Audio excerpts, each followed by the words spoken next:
सा nervous system में कुछ पॉइंट्स बच गया था, अभी हम लोग इसको पढ़ लेते हैं, इसको जान लेते हैं, उसके बाद आपकी क्लासेस ये समाप्त हो जाएगी, ये टॉपिक भी आपका समाप्त हो जाएगा। और कल तबीयत थोड़ा खराब है, इसी वजह से कल छुट्टी रहेगी, लेकिन याद रखिएगा शनिवार को शाम के 7 बजे आपका क्लास होगा जिसमें क्वेश्चन डिस्कशन होगा। क्लियर? चलिए, राम राम चला। तो आप याद कीजिए, कल हम आपको बताए थे कि तंत्रिका तंत्र जो है, नर्वस सिस्टम जो है, इस नर्वस सिस्टम को कितने भागों में बांटा गया। तो आप याद कीजिए, नर्वस सिस्टम को हम लोग 2 भागों में बांटे थे। सॉरी, नर्वस सिस्टम जो आपका है, इस नर्वस सिस्टम को 3 भागों में बांटा गया था। नर्वस सिस्टम को कितने भागों में बांटा गया था? आपका नर्वस सिस्टम जो है, इसको 3 भागों में बांटा गया था। और हम आपसे उम्मीद करेंगे कि आपको ये तीनों भाग याद होगा। हाँ, हेल्थ देखते हैं, चूंकि आज कल बताए नहीं थी कि आज छुट्टी, कल भी तबीयत थोड़ा ठीक ही नहीं लग रहा था, फिर भी कल पढ़ा दिए थे और आज नहीं बताए थे, इसलिए आज भर हम क्लास थोड़ा ले लेते हैं। और ये थोड़ा सा ही लास्ट में बचा हुआ टॉपिक था इस चैप्टर का, तो 15-20 मिनट में खत्म हो जाएगा और इसके बाद आपकी क्लासेस आज रोक देंगे। कल छुट्टी रहेगी, परसों शनिवार को लेकिन ध्यान रखेंगे, शनिवार को शाम के 7 बजे आपकी क्लासेस होगी। क्लियर? ध्यान देंगे। तो आपका जो तंत्रिका तंत्र है, नर्वस सिस्टम है, उसको कितने भागों में बांटा गया था? तो आपके नर्वस सिस्टम को 3 भागों में बांटा गया था। आप कहेंगे सर कौन कौन? तो एक को कहा जाता है सेंट्रल नर्वस सिस्टम, दूसरे को कहा जाता है पेरिफेरल नर्वस सिस्टम, और तीसरे को कहा जाता है autonomic nervous system. Nervous system को कितने भागों में बांटे? तो क्लियर हो गया कि नर्वस सिस्टम को 3 भागों में बांटा गया, central nervous system, peripheral nervous system और ऑटोनॉमिक नर्वस सिस्टम। फिर यदि हम आपको देखते, ये डेली 2 टाइम क्लास नहीं होती है, मंडे टू फ्राइडे आपका सेम टाइम में 9 बजे क्लास होता है, सिर्फ शनिवार को क्लास लेते हैं तो आपका शाम में 7 बजे होता है, या कभी रविवार को क्लास रखते हैं तब शाम में 7 बजे होता है। बाद बाकी मंडे टू फ्राइडे आपका सुबह में 9 से 10 में ही क्लास होती है। क्लियर? अब देखेंगे कि आपका जो नर्वस सिस्टम है, इसको कितने भागों में बांटा गया? तो 3 भागों में बांटा गया। एक को कहा जाता है सेंट्रल नर्वस सिस्टम, एक को कहा जाता है पेरिफेरल नर्वस सिस्टम और एक को कहा जाता है ऑटोनॉमिक नर्वस सिस्टम। इसमें कल हम आपको सेंट्रल नर्वस सिस्टम के बारे में बताए थे कि आपका जो सेंट्रल नर्वस सिस्टम है, इसको 2 भागों में बांटा गया। एक को कहा जाता है ब्रेन और दूसरे को कहा जाता है स्पाइनल कॉर्ड। Spinal cord. आपका जो पेरिफेरल नर्वस सिस्टम है, इसको भी 2 भागों में बांटा गया।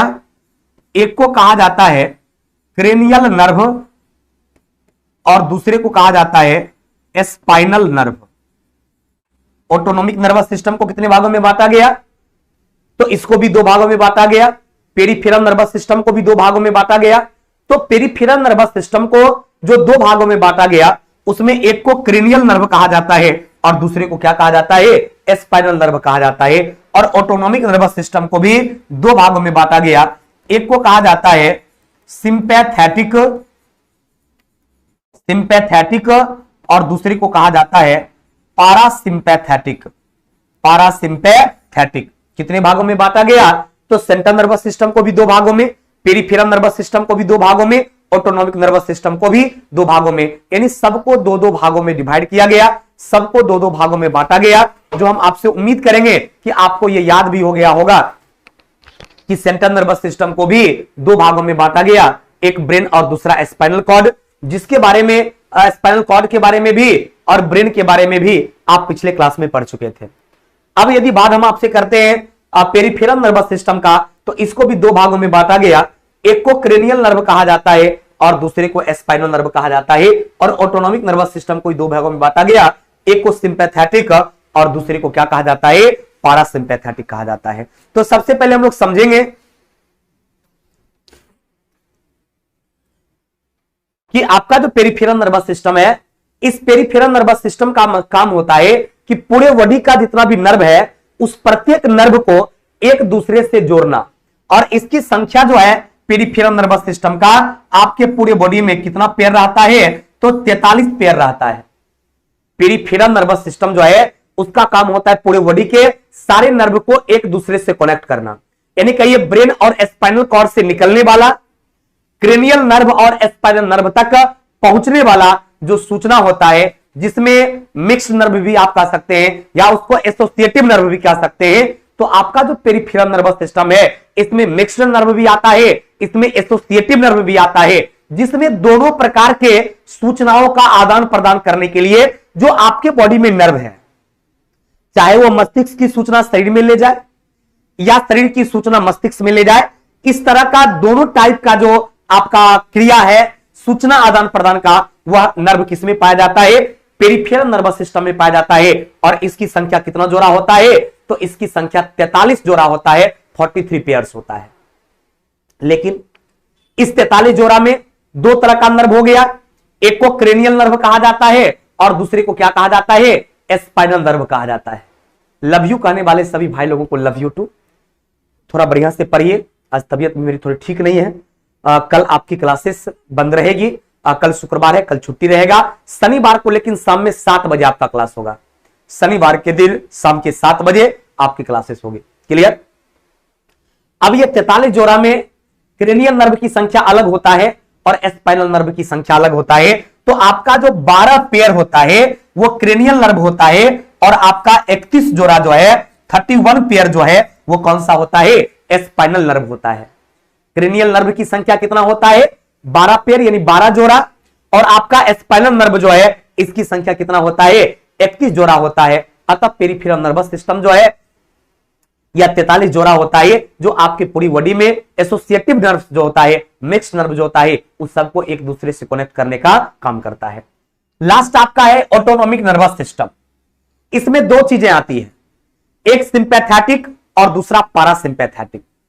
तो आप कहेंगे कर सर ये सिंपैथेटिक नर्व क्या होता है?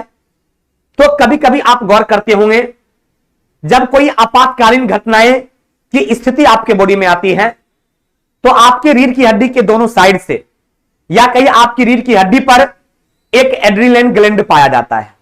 एड्रिनल ग्लैंड आपकी रीढ़ की हड्डी पर पाया जाता है और वो एड्रिनल ग्लैंड जो है उससे स्राव होता है एड्रेलिन हार्मोन का। एड्रिनल ग्लैंड जो आपकी रीढ़ की हड्डी पर पाई जाती है उससे किसका स्राव होता है? तो एड्रेलिन हार्मोन का स्राव होता है। और वो एड्रेलिन हार्मोन का जो स्राव होता है उसको आप तात्कालीन, आपातकालीन या इमरजेंसी हार्मोन कहते हैं, क्योंकि वह तब सक्रिय होती है जब आप डर की स्थिति में होते हैं, जब आप गुस्सा की स्थिति में होते हैं, जब आप उत्तेजित होते हैं, जब आप लड़ते हैं, जब आप उड़ते हैं, तो उस समय यह आपातकालीन या इमरजेंसी हार्मोन जो है वह सक्रिय होता है और आप में लड़ने की, आप में उड़ने की, आप में दौड़ने की, इसलिए इसको लड़ो और उड़ो हार्मोन कहा जाता है। ये लड़ने, उड़ने, दौड़ने और डर से बचने की आप में साहस पैदा करती है। ऐसे नर्व को सिंपैथेटिक नर्व के नाम से जाना जाता है। आपके पास ये बुक होगा एसके झा सामान्य विज्ञान, और आप देखेंगे जितनी भी सारी चीजें आपको बताए ये सारा लाइन बाय लाइन उसमें लिखा हुआ है।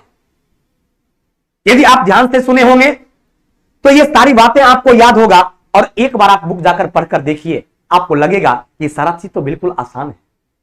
अभी हम आपको स्लाइड में भी दिखाएंगे, जस्ट समझाने के बाद दिखाएंगे, ये सारे चीज पर चर्चा की गई है कि आपका सिंपैथेटिक में एक इमरजेंसी हार्मोन एक्टिव होता है जो आप में लड़ने की, आप में डर से टकराने की, आप में उड़ने की क्षमता देता है। इस कंडीशन में जब सिंपैथेटिक स्थिति आपके बॉडी में आ जाती है, जब आप इमरजेंसी हार्मोन सक्रिय हो जाता है, तो आपके शरीर में पता है मेरे दोस्त क्या होता है? आपका ब्लड प्रेशर बढ़ जाता है, आपका श्वसन दर बढ़ जाता है, आपका हार्ट बीट बढ़ जाता है, क्योंकि हम आपको बता चुके हैं कि हार्ट बीट जो है वो ब्लड प्रेशर के समानुपाती होता है। वो रिस्पायरेटरी रेट जो है, श्वसन दर जो है उसके समानुपाती होता है। श्वसन दर जब बढ़ेगा तो ब्लड प्रेशर भी बढ़ेगा, हृदय की धड़कन भी बढ़ेगा। श्वसन दर जब घटेगा तो ब्लड प्रेशर भी घटेगा और हृदय की धड़कन भी घटेगा। अतः सिंपैथेटिक स्थिति में आपका ब्लड प्रेशर, आपका हृदय की धड़कन, आपका श्वसन दर, ये सबका मान बढ़ जाता है। जबकि ये जो पैरासिम्पैथेटिक स्थिति आप देखते हैं, इस स्थिति में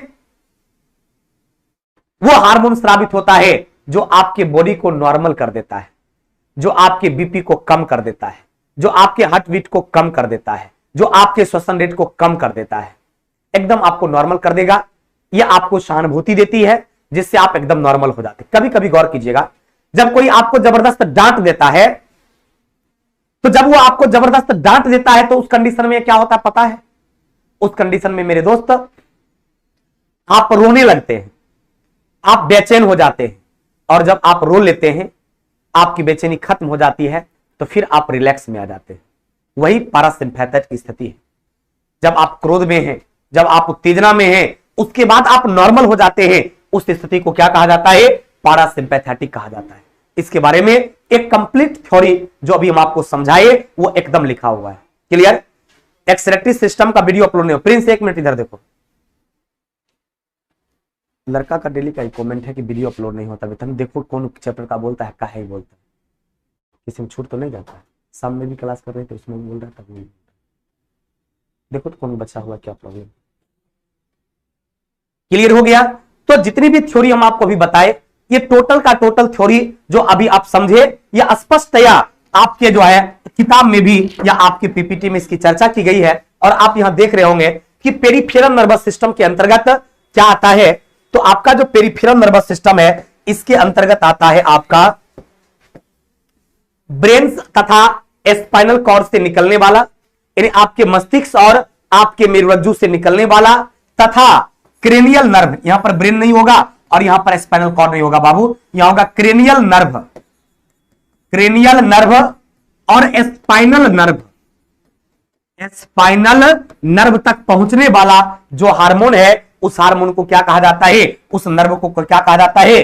पेरिफेरल नर्वस सिस्टम के नाम से जाना जाता है। अतः आपके ब्रेन से निकलने वाला, स्पाइनल कॉर्ड से निकलने वाला, आपके क्रेनियल नर्व और आपके स्पाइनल नर्व जो दोनों साइड में पाया जाता है, यहां तक पहुंचने वाले नर्व को ही पेरिफेरल नर्वस सिस्टम कहा जाता है। और ये दो प्रकार का होता है, एक को क्रेनियल नर्व और दूसरे को स्पाइनल नर्व कहा जाता है, जो अभी हम आपको बताए। ये सभी नर्व मिक्स नर्व होता है या एसोसिएटिव नर्व होता है। इसका निर्माण सेंसरी न्यूरॉन और मोटर न्यूरॉन के द्वारा होता है। पहले हम आपको बता चुके हैं ना कि पेरिफेरल नर्वस सिस्टम में वो नर्व आता है जो एसोसिएटिव नर्व है, जो आपका मिक्स्ड नर्व है, जिसमें मस्तिष्क की सूचना शरीर के विभिन्न अंगों में भी जाती है और शरीर की सूचना जो है वो आपके मस्तिष्क में भी जाती है। इस तरह की जो सूचना का आदान प्रदान है वो पेरिफेरल नर्वस सिस्टम के माध्यम से होता है। अब इसमें कितना भाग बांटे, इसको बोले ये दो प्रकार, क्योंकि इसमें 43 पेयर्स नर्व रहता है। इसमें टोटल कितना नर्व पाया जाता है? 43 पेयर नर्व पाया जाता है, जो अभी हम आपको समझा चुके हैं। अब इसमें दो तरह का होता है, एक क्रेनियल नर्व और दूसरा क्या बताया? Spinal nerve. और क्रेनियल नर्व की संख्या कितना बताए? तो आपका जो क्रेनियल नर्व है इसकी संख्या बताए 12 पेयर और स्पाइनल नर्व की संख्या कितना बताए? 31 पेयर। इन दोनों को यदि आप जोड़ देते हैं तो यह कितना पेयर हो जाएगा? 43 पेयर। क्लियर हो गया? चलिए, हम आपसे उम्मीद करते हैं कि आपको यह अच्छी तरीका से समझ में भी आ गया होगा और आपके पीपीटी में, आपके बुक में लिखा हुआ भी है और आपको याद भी हो गया होगा कि पेरिफेरल नर्वस सिस्टम में नर्व जो है वो 43 जोड़ा आपके बॉडी में होता है, जिसमें दो तरह का, एक को क्रेनियल नर्व और दूसरे को स्पाइनल नर्व कहा जाता है। क्रेनियल नर्व की संख्या 12 जोड़ा और स्पाइनल नर्व की संख्या 31 जोड़ा। अतः 12 और 31 कितना हो गया? 43 हो गया। कोई कंफ्यूजन? 12 पेयर जो है वो क्रेनियल नर्व पाया जाता है और 31 पेयर जो है वो स्पाइनल नर्व पाया जाता है। दोनों मिलकर कितना हो गया? 43 पेयर।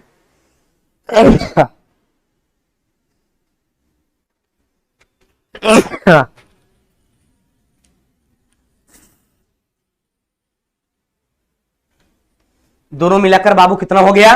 43 पेयर हो गया। कोई कंफ्यूजन? चलिए, अब कहता है autonomic nervous. Autonomic nervous system के बारे में कि सर ये ऑटोनॉमिक नर्वस सिस्टम क्या होता है। तो इसके अंतर्गत रीढ़ की हड्डी के दोनों तरफ स्थित एक जोड़ा नर्व शामिल है, जिसमें एक सिंपैथेटिक होता है और दूसरा पैरासिम्पैथेटिक होता है। सिंपैथेटिक के बारे में आपको समझाए कि आपकी रीढ़ की हड्डी पर एड्रेनलिन हार्मोन, एड्रेनलिन ग्लैंड पाया जाता है और वह एड्रेनलिन ग्लैंड जो है उससे एड्रेनलिन हार्मोन निकलता है और वह हार्मोन क्या करता है? वह आपके बॉडी में इमरजेंसी हार्मोन के नाम जाना जाता है उसको 3F हार्मोन कहते हैं। वो डर की स्थिति में, लड़ने की स्थिति में, उड़ने की स्थिति में वह आपको ताकत पैदा करती है, आपको सपोर्ट करती है। अतः एसोसिएटिव नर्वस सिस्टम जो है इसको कितने भागों में बांटा गया? 2 भागों में बांटा गया। एक को सिंपैथेटिक कहते हैं, जिसके बारे में बताए कि इसमें क्या होता है कि आपकी किडनी पर जो स्थित एड्रिनल ग्लैंड होता है, उस एड्रिनल ग्लैंड से एक हार्मोन निकलती है, इस हार्मोन को एड्रेलिन हार्मोन कहता है। इसी के द्वारा यह सिंपैथेटिक नर्वस सिस्टम जो है वो एक्टिव हो जाता है और आप में डर पैदा जो है, डर जो होता है, आप में उड़ने की क्षमता जो होती है, आप में लड़ने की क्षमता जो होती है, जिसको अभी हम 3F बताए हैं, इस स्थिति में क्या करती है? वह आपको ताकत पैदा करती है या इमरजेंसी स्थिति में आपको साहस देती है और उससे आप लड़ने की क्षमता उत्पन्न होती है। इसलिए इस हार्मोन को लरो और उड़ो हार्मोन के नाम से जाना जाता है। किस नाम से? लरो और उड़ो हार्मोन के नाम से जाना जाता है। क्लियर? कोई कंफ्यूजन? चलिए,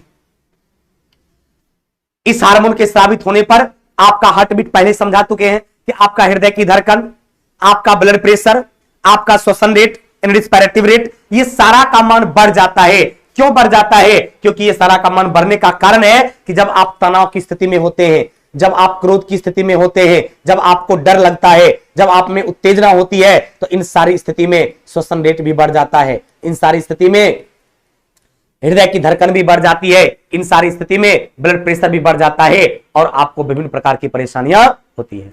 क्लियर? चलिए, अगला है पैरासिम्पैथेटिक।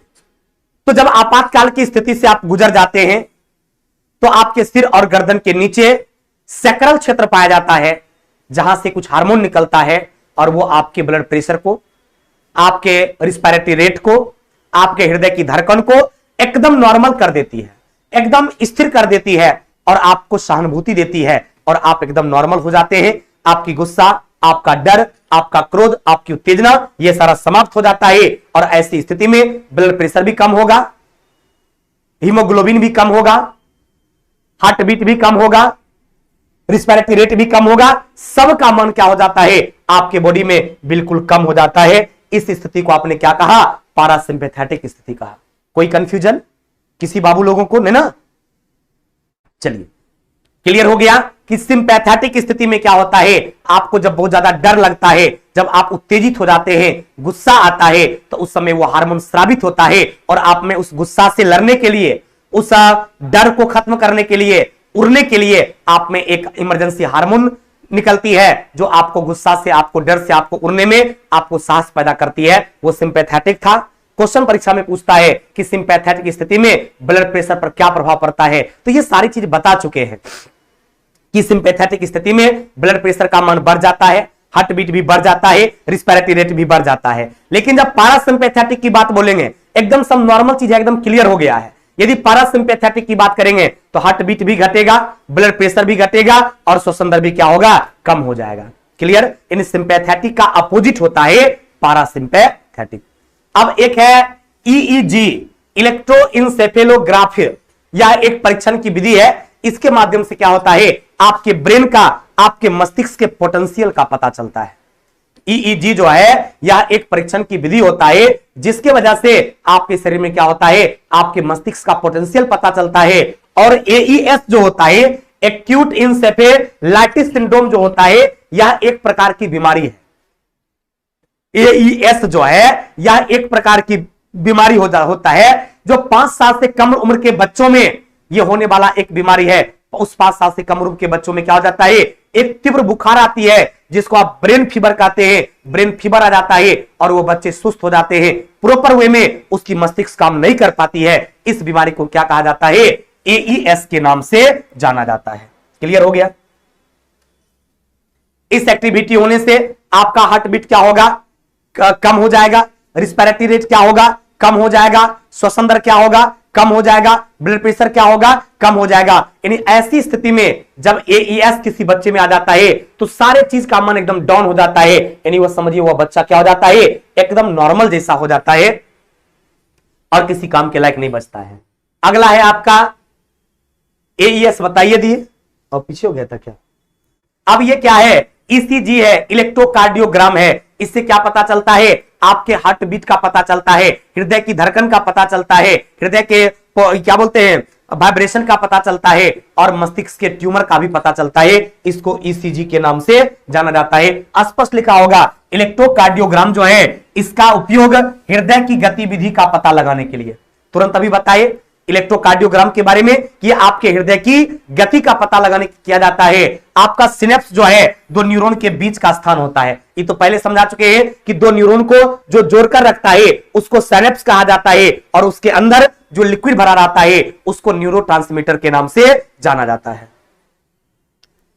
पोटेंशियल का मतलब विभव होता चला। आपने फिजिक्स में भी पोटेंशियल पढ़ा होगा। अतः आपके ब्रेन के विभव को, आपके ब्रेन के पोटेंशियल को मापने के लिए किसका प्रयोग किया जाता है? तो ईसीजी का प्रयोग किया जाता है, सॉरी ईईजी का प्रयोग किया जाता है।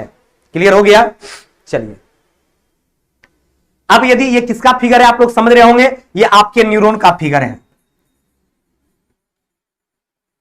ये फिगर जो है यह आपके न्यूरॉन का फिगर है। इसका तीन भाग मुख्य रूप से होता है। एक आपका न्यूक्लियस होता है, ये पोर्शन किस नाम से जाना जाता है?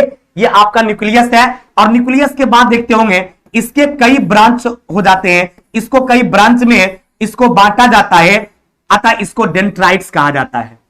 आपका न्यूक्लियस जो है वह कई भागों में फैला रहता है, उसका जो ये साइज है वह बड़ा हो जाता है और इसको डेंड्राइट्स कहा जाता है। और इसके बीच में एक बेलनाकार संरचना आप देखते हैं, जो प्रत्येक संरचना एक दूसरे से जुड़ी हुई रहती है। इस संरचना को क्या कहा जाता है? एक्सोन के नाम से। किस नाम से जाना जाता है? इस संरचना को एक्सोन के नाम से जाना जाता है। अर्थात एक्सोन जो है वह एक दूसरे में क्या रहता है? जुड़ा हुआ रहता है। यह भाग इसका पतला होता है और यानी सिकुड़ा हुआ रहता है, और यह भाग क्या होता है? मोटा रहता है। इसी के बारे में आगे लिखा होगा। एक्सोन के बारे में क्लियर हो गया। यह काफी लंबा भाग होता है जो लगभग समान गोलाकार का होता है, समान मोटाई का होता है और बेलनाकार होता है। प्रत्येक एक्सोन एक दूसरे से जुड़ा हुआ रहता है और इसको हम लोग क्या बोलते हैं? एक्साइटोन से जुड़ा हुआ रहता है। यह शंक्वाकार जैसा होता है, इसे एक्सोन गिरिका भी कहते हैं। इसमें प्रोटीन का संश्लेषण नहीं होता है। आपका जो एक्सोन वाला पार्ट है उसमें प्रोटीन का संश्लेषण नहीं होता है। क्लियर हो गया? अब डेंड्राइट्स की बात करेंगे तो डेंड्राइट्स में आपको बताइए कि इसका आधार से जैसे न्यूक्लियस से आगे बढ़ता है कि वो काफी ज्यादा क्या होता है? फैलते जाता है। चलिए देखिए, ध्यान से आप लोग पढ़ने का और ध्यान से समझने का प्रयास करेंगे तो सारी बातें आपको समझ में आएगी। और घर से पढ़ के नहीं आएंगे और यहां पर ध्यान से समझेंगे नहीं तो ये सारी परेशानी होगा ही। बात समझ रहे हैं ना?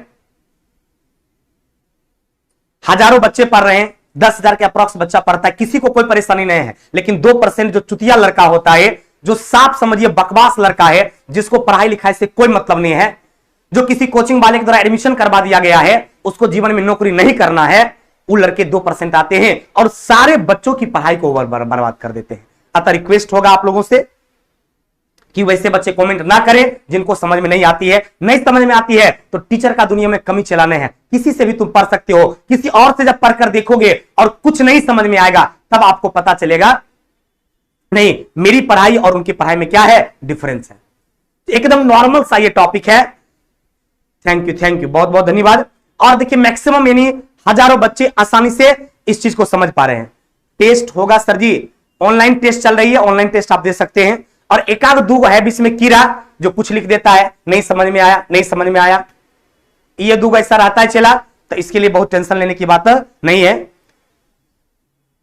उत्सर्जन तंत्र का वीडियो अपलोड नहीं हुआ है तो हो जाएगा, क्या इसमें टेंशन क्या लेना है? कल परसों पढ़ाए हैं, हो जाएगा, एकदम होना है। क्लियर?